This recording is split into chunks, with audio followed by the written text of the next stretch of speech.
You are listening to Amplify Your Success Podcast, episode 197. And today, let's talk about how to lead a team through business challenges. It's time to upgrade our skills, and I've got a special guest that's going to help us do it. So let's get started. Welcome to the Amplify Your Success Podcast. Hey, are you a thought leader, creative entrepreneur, or change maker and want to magnify your impact? Boost influence while creating a financial abundance? Stay tuned for today's inspiring episode with your host, Melanie Benson. Hey there, inspired entrepreneurs and business leaders. It's your host, Melanie Benson, profit amplifier and visibility amplifier to experts and people who are building a business around their expertise. And right now, I got to tell you, we are in a bit of a weird time in our world and an unprecedented opportunity to go virtual, to be able to share our messages in all of these different online platforms, podcasting, Facebook Lives, virtual events. There's just so much that's available to us. And people are hungry for digital content because they can't go to the same places they always have to get training, to get new skills, to get community and connection. So we have a real great opportunity to step up and get visible. And if you're not doing it yet, then something tells me you got a little bit of a block around your visibility. Or maybe you've been making some of the really costly mistakes and you are trying to get yourself out there, but it's not working. And I really feel you. I've made a lot of those mistakes. I know many of my clients have too. It's why I put together this free resource, how to avoid the common costly mistakes that cost you the lead and the sale when you're guesting on podcasts and other types of virtual platforms. I'd like to gift it to you. If you head over to getmagneticmessaging.com/report, I would love to gift that to you and help you really look at how you're showing up as a guest expert and make sure that you're putting your best foot forward. So head on over to getmagneticmessaging.com/report, download it for free, and give yourself a quick assessment. Check in, just notice if you're making any of those mistakes and what do you want to do about it.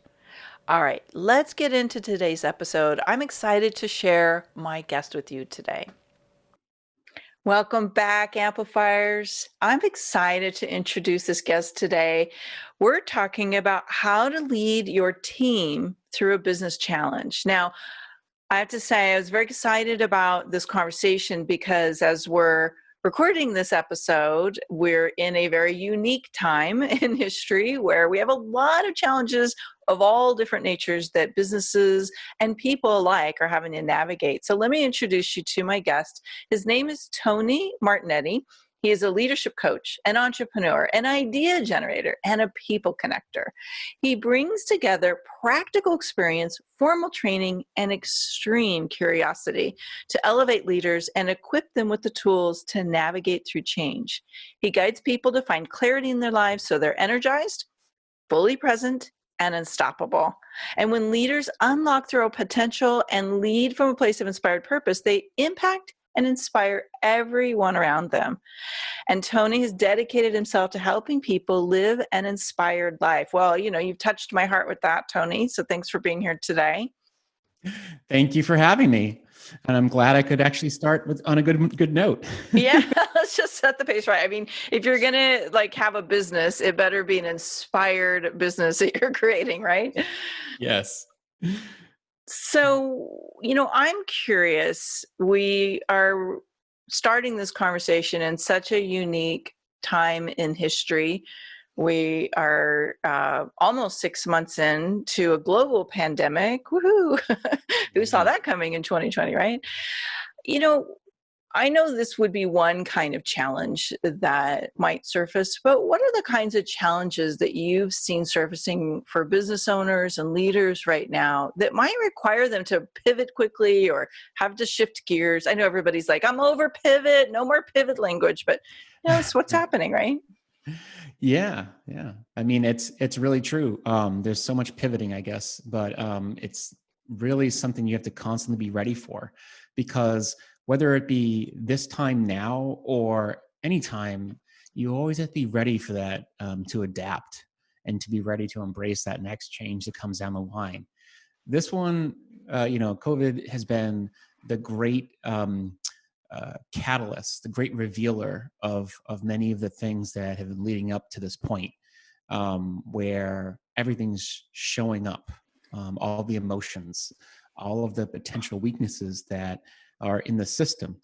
And because of that, a lot of leaders are having to deal with, how can we be virtual? How can we maintain continuity of business? And how can we come out of this stronger? Well, we're not quite out of it stronger yet. We're still working in that, in the midst of it, in a sense. And so with that means, how can we, continue to keep people connected? And I think that's the thing that I've seen the most in the people I've talked to is, how do I stay connected? How do I ensure that I'm, talking to the people I need to talk to, building relationships during this time most effectively? And the last one, which is very important for all people involved, setting boundaries. Because there's no boundaries in terms of time when you're working from home, for example. And I think we have a whole new set of boundaries that are emerging. And I don't mean to over harp on this particular time, but working with the business managers and leaders that I've been working with, I know they're facing some really unique challenges that they've never had to think about before. And so I'm curious what you mean by boundaries, and I want to hear more about that in a minute. But I know one of the boundaries that's really been elusive and gray zone and figuring out what that looks like is the boundary of, if you're going to come into the workspace in some kind of a hybrid virtual / work in the office mode, what are the agreements people need to have right now about, all right, how do we make sure you're not exposing your workforce to, COVID, what did it say? COVID bacteria, right? Yeah. Or virus. Well, I love that you say that, because it's so, there's two different ways I was thinking about this, and one of them is exactly that. So I work a lot with biotech companies that have gotten back to work because the labs are there, and they're, people working in the lab. A lot of them didn't even close down during most of the process that we've been going through, because you have to keep things going. So they've gotten really used to keeping the office open. But now some of the office people have been getting into the office. But the challenge now is just that. How do you ensure that people do feel safe? And when you see maybe another person walking along and they're doing something different than you are, there's an element of not judging another person and ensuring that you take a personal stance around what you want as you're going back to work, and allowing, as a leader, allowing each person to have their own decision around whether or not they want to be in the office. They feel safe to be in the office. Make it a personal choice. So there's an element of create boundaries, physical boundaries, create an environment that's safe for them to be around each other. But if there are people who don't feel safe, you can't judge them for not wanting to be in the office. That's where I talk a lot about psychological safety, which this is like a microcosm of that. Oh, I love that. Psychological safety. Yeah. When we were having teams work together in person, it was challenging enough where, you basically want to make sure people have a chance to speak up and say what's on their mind, and not have to fear about repercussions. And now when we've gone virtual, it's been, even more pronounced, because people can sit in the background and be silenced, even though you may see their face or not see their face on a virtual screen. There's an element of not hearing their voice. They fade away, and you don't know how they're feeling, or really kind of, whether or not they're okay.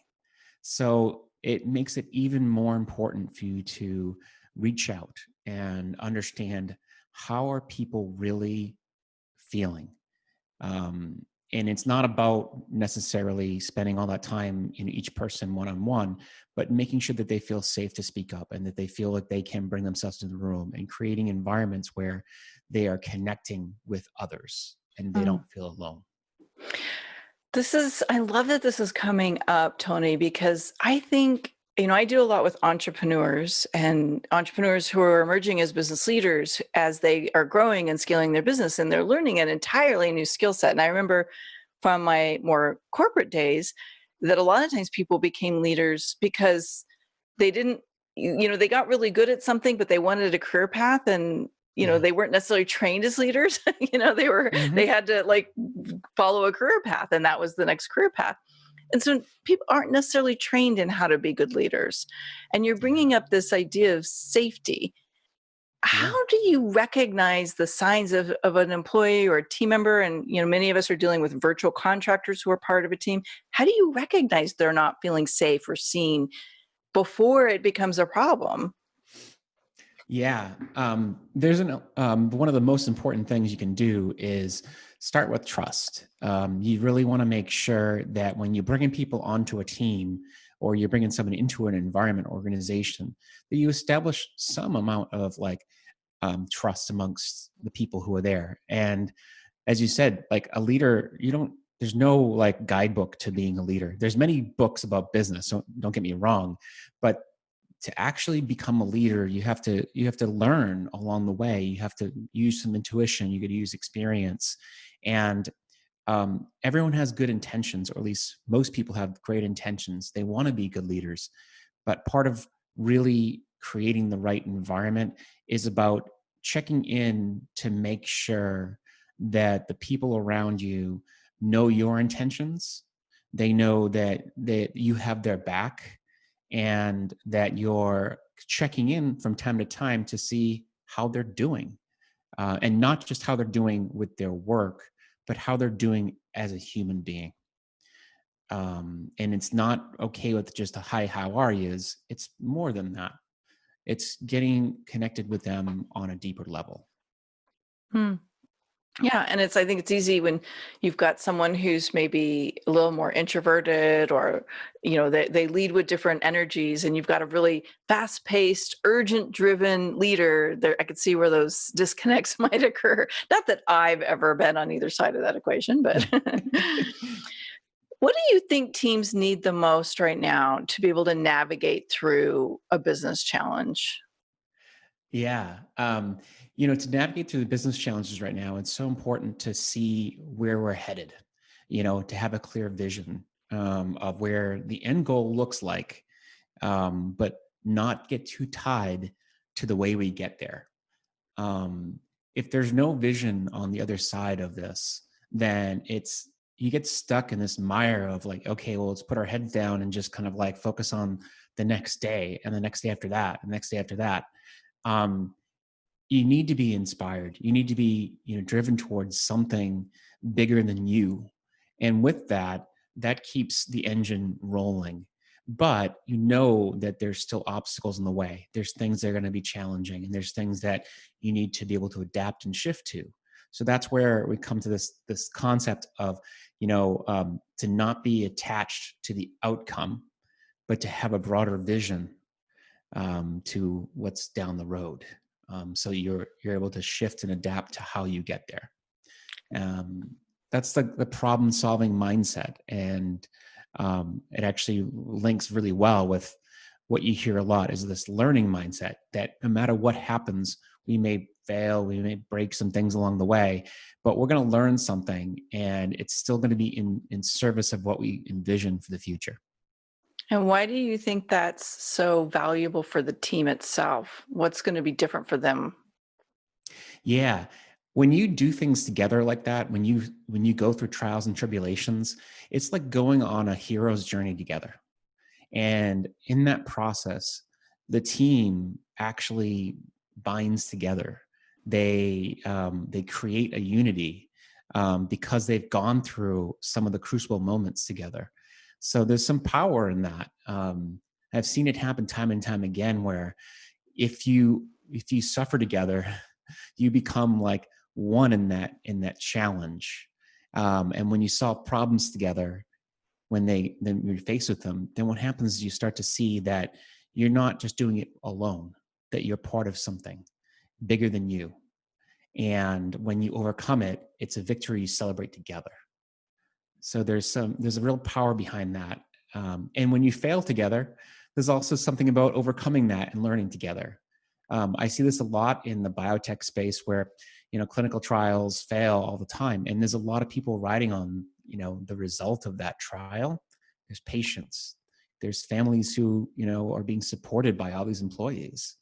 There's so much riding on those results, and they fail all the time because science is imperfect in that regard. Yeah, well, there you go. Entrepreneurship in general, you're going to fail more than you succeed.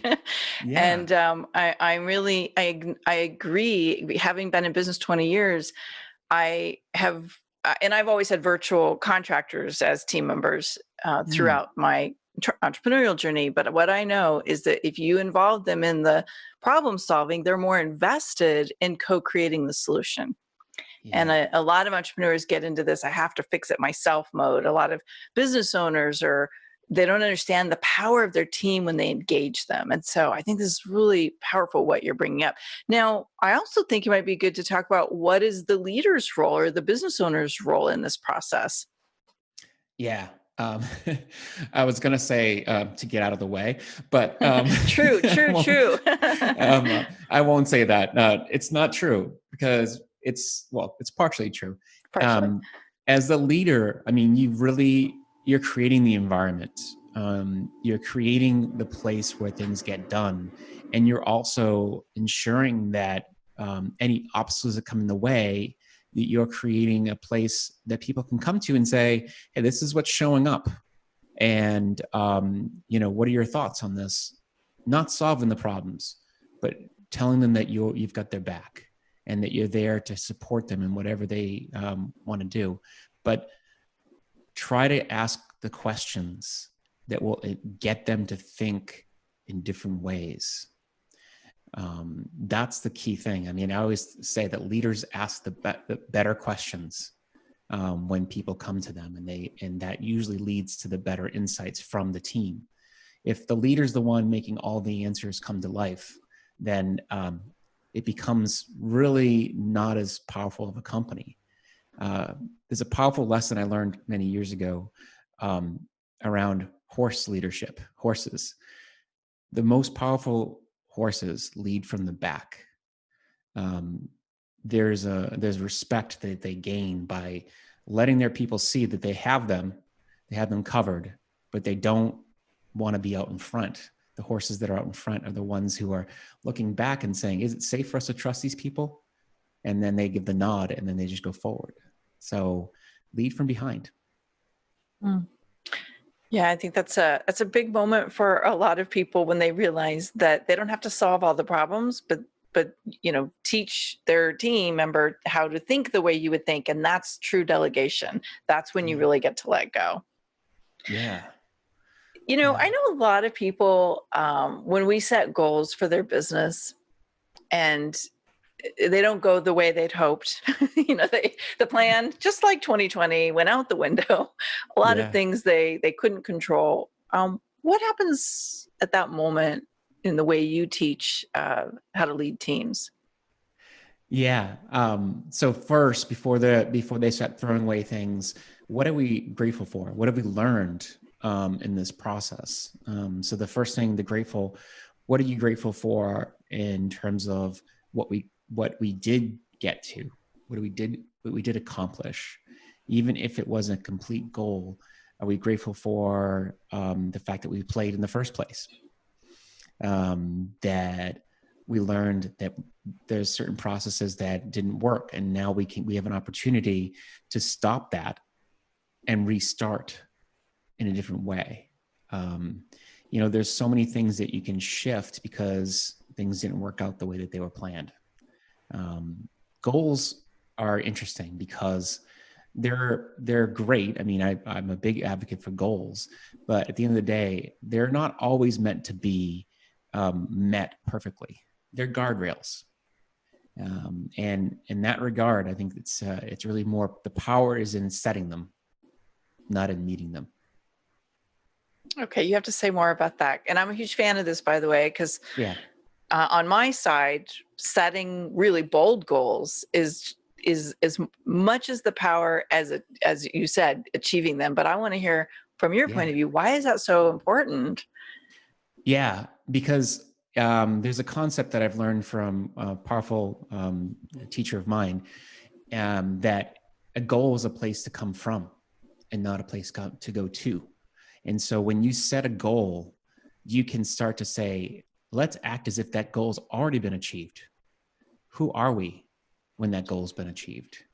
And you start to create a different version of you, whether it's you personally or you as a team, you as a company, and you start operating from that place. And so by setting goals that are far goals that, let's not be over the top, but goals that are something that are not just like knock it out of the park goals, but goals that you can strive for, that make you a little scared.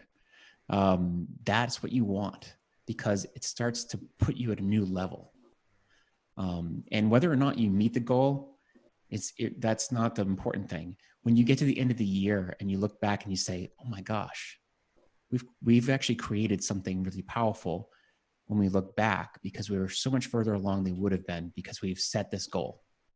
And it doesn't matter if it's like that you actually literally, met that requirement, but you've pushed yourself to a new level because of this motivation towards this goal. Okay, so I think that's a really powerful mindset shift. And I want to say it again as you're listening in, and really, I hope this lands for you. It is that it's not about achieving the goal. It's about who you become, what the team becomes as you pursue the goal and you move towards that goal. And that, if we get unattached to those outcomes, something even more amazing might evolve out. That's a writer downer. That's one to take out of this podcast and share it. If you're going to take a little tidbit and share this podcast today, which I'm always so grateful for those of you that do, that is a very powerful shift for anyone at any moment. Yeah, and it's I love the way you put it. It's exactly it, and this is all based in neuroscience, because of the fact that like people think of dopamine as being this like it's a neurotransmitter that you think it's needed. You get it when you get to the end, when you get the reward. But in fact, it's actually not about the reward. It's about the risk of not having that reward. So it's the motivator to keep you going towards an uncertain future, which is exactly what we're all going through right now. The fact that we don't have, that the future is uncertain, and it becomes a possibility, you get excited almost about what could happen by the uncertainty.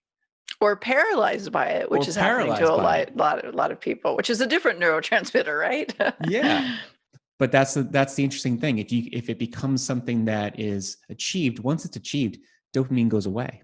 And this is something that was recently uncovered, probably in the last year or so.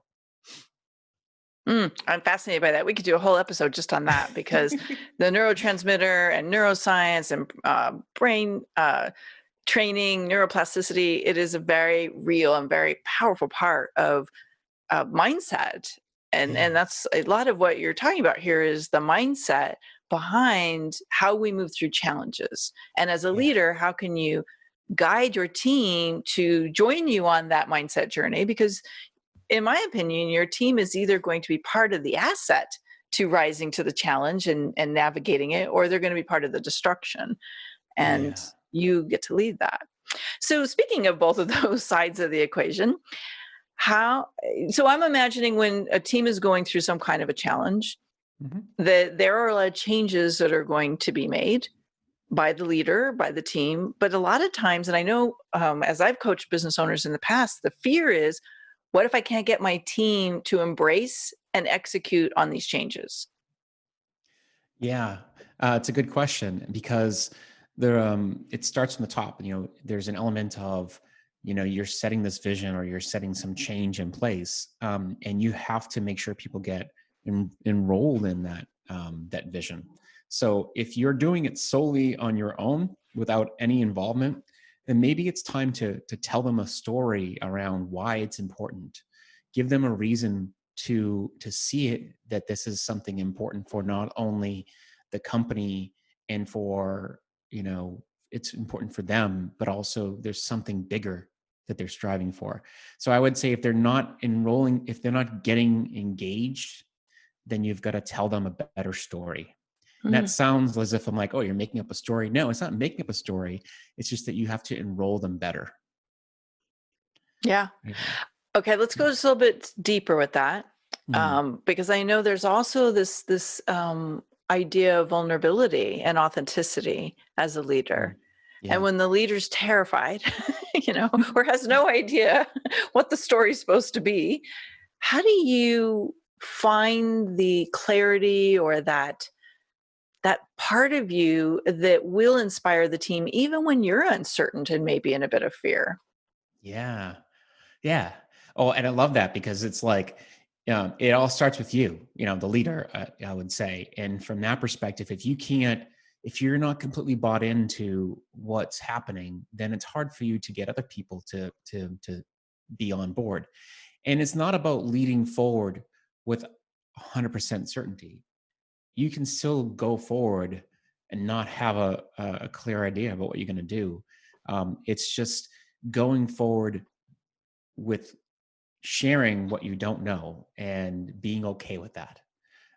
People are not going to say, oh, because we don't know this, I'm not going to follow you. If you tell them with absolute honesty, hey, we're going to try this out, and we have really good confidence that it's going to work out, but it's a risk. And we want you to come along for the journey. And if you're not willing to come on the journey, that's okay. We're going to accept that from you. But if you do, here's what we could do. This is what could happen. We could save lives. We could change the lives of people. And that's what it's all about, is creating that flip of, I don't have all the answers. You can join me if you like, but if you don't, you don't. And this is the journey we're about to embark on. It's not for everyone. I'm just having this picture of the captain of the ship. The ship's gone shipwrecked. They've got a little dinghy, and the captain saying, "We're going to try and get to that island over there because we think there's people. We think there's a city over there." And he's trying to inspire the people to get on the boat and giving them the opportunity to stay on the island. I don't know why, but that visual was just going through my head in that moment. But I think that's what it's a lot like sometimes as an entrepreneur or a business leader, and you're facing all of these new challenges, and sometimes you're going into the great unknown. You have no idea what's going to work, but you've just got to pick a path and, move towards it. And you're right, not everybody's going to go with you, and you got to be okay with that. Yeah, exactly. But the people who do go with you are going to know that, hey, this might not work out, and I'm okay with that too. This is, I'm following a leader who is willing to has the courage to step forth into the unknown. And I admire that about them, or I don't admire that about them. But most people will follow somebody if they have the guts, the fortitude to move forward in the unknown. Yeah, I think it all boils down to respect. Do you respect the person who's in the leadership position? Are you willing to go with them, even if you might do it differently? And that's real leadership there. It's when you've been able to establish that. Yeah. I mean, the one thing I would also add in here is that, and this is something that I didn't mention earlier, is that also leaving the door open to ideas. I mean, it's the leader putting it out there, but also saying, if someone has ideas that would potentially have an impact on how we're leading forward, my door's open. Let's have a conversation. I want to go in a whole new direction with that, but I'm gonna restrain myself for a moment, because I want to know at this moment what I'm imagining. People who are seeing themselves on this journey, that they recognize that they're really being called to step into leadership. They are navigating business challenges, growth challenges. They're wanting to go to that next level and scale their business. what is the best resource that you have that someone could get started with you and learning about you and finding out how you help people with this? Sure. So I have a lot of different resources on my website, but one of them that I like to offer is my 7 traits of an inspired leader. It just kind of lays out some really good ideas for people to kind of think about where they are and what they can do to become the leader they want to be. It goes hand in hand with my leader assessment, which is my inspired leaders assessment tool. So again, on my website, which is really helpful.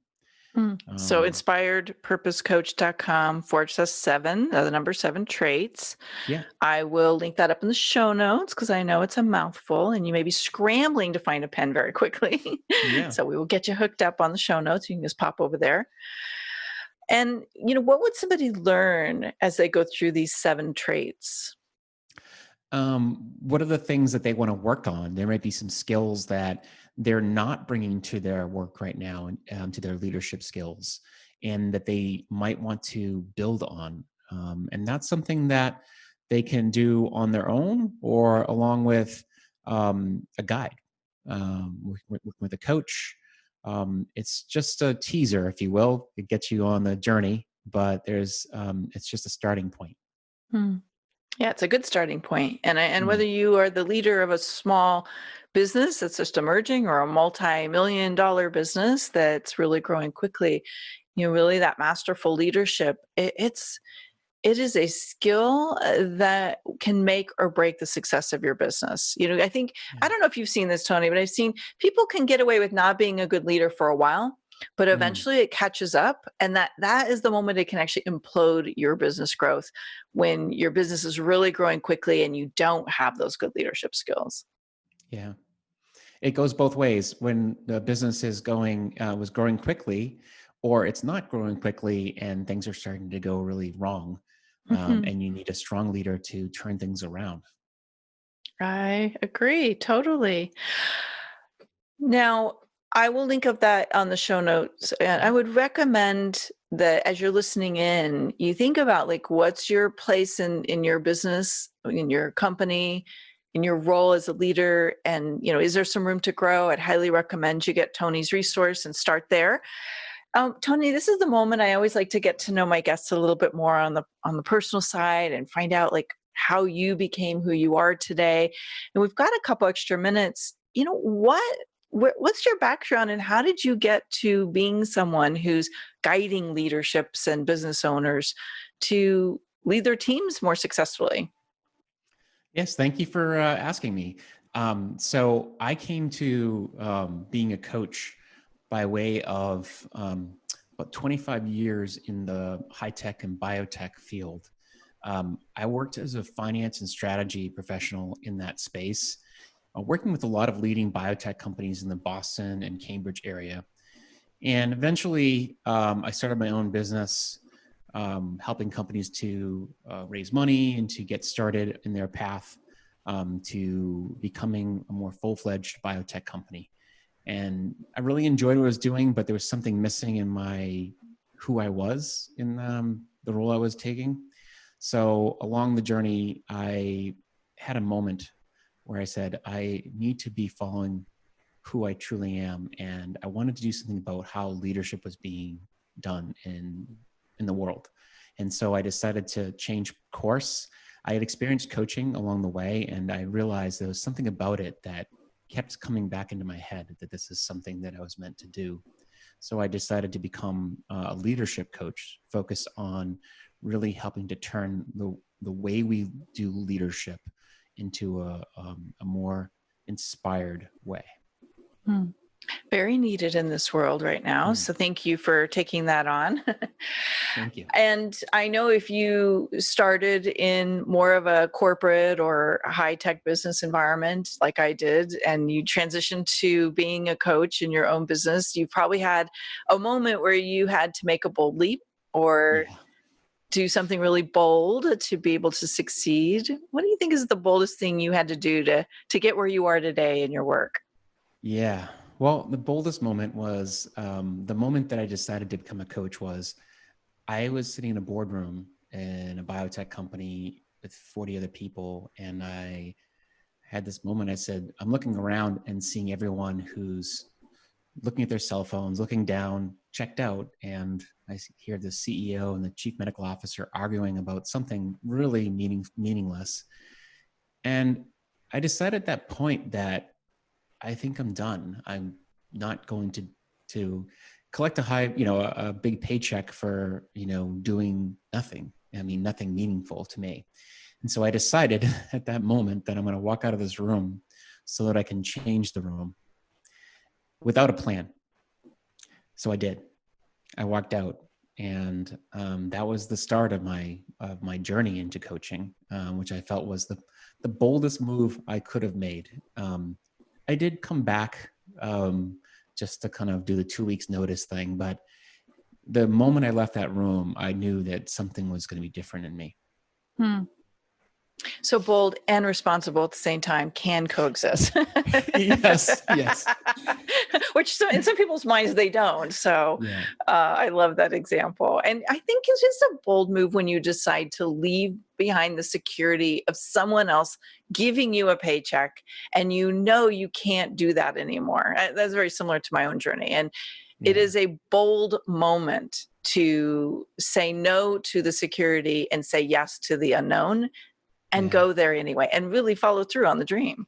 So congratulations, Tony. Thank you. I'm sure there's been moments where you might went, did I really do that?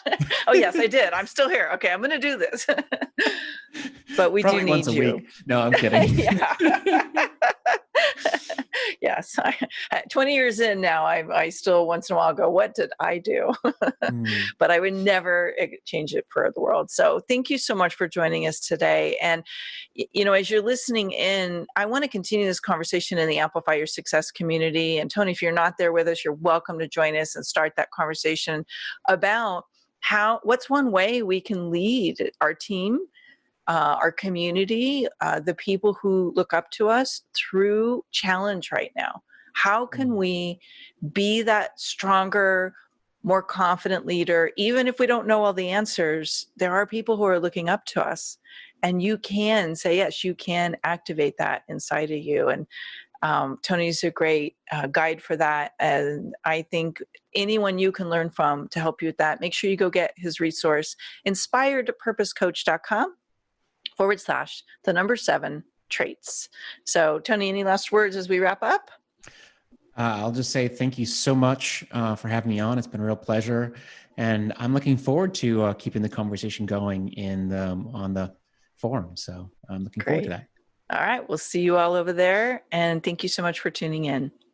This is Melanie Benson, your host. Thanks so much for listening in today. If you want to catch up on any of the show notes and circle back on any of the resources we shared in today's show, head on over to the show page at amplifyyoursuccesspodcast.com.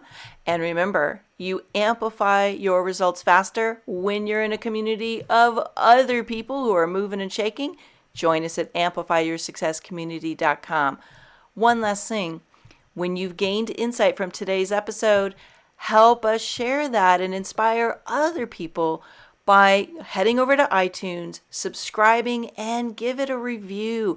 iTunes absolutely loves seeing these reviews pop up, and it actually helps boost my show's visibility. So I would be super grateful for your reviews.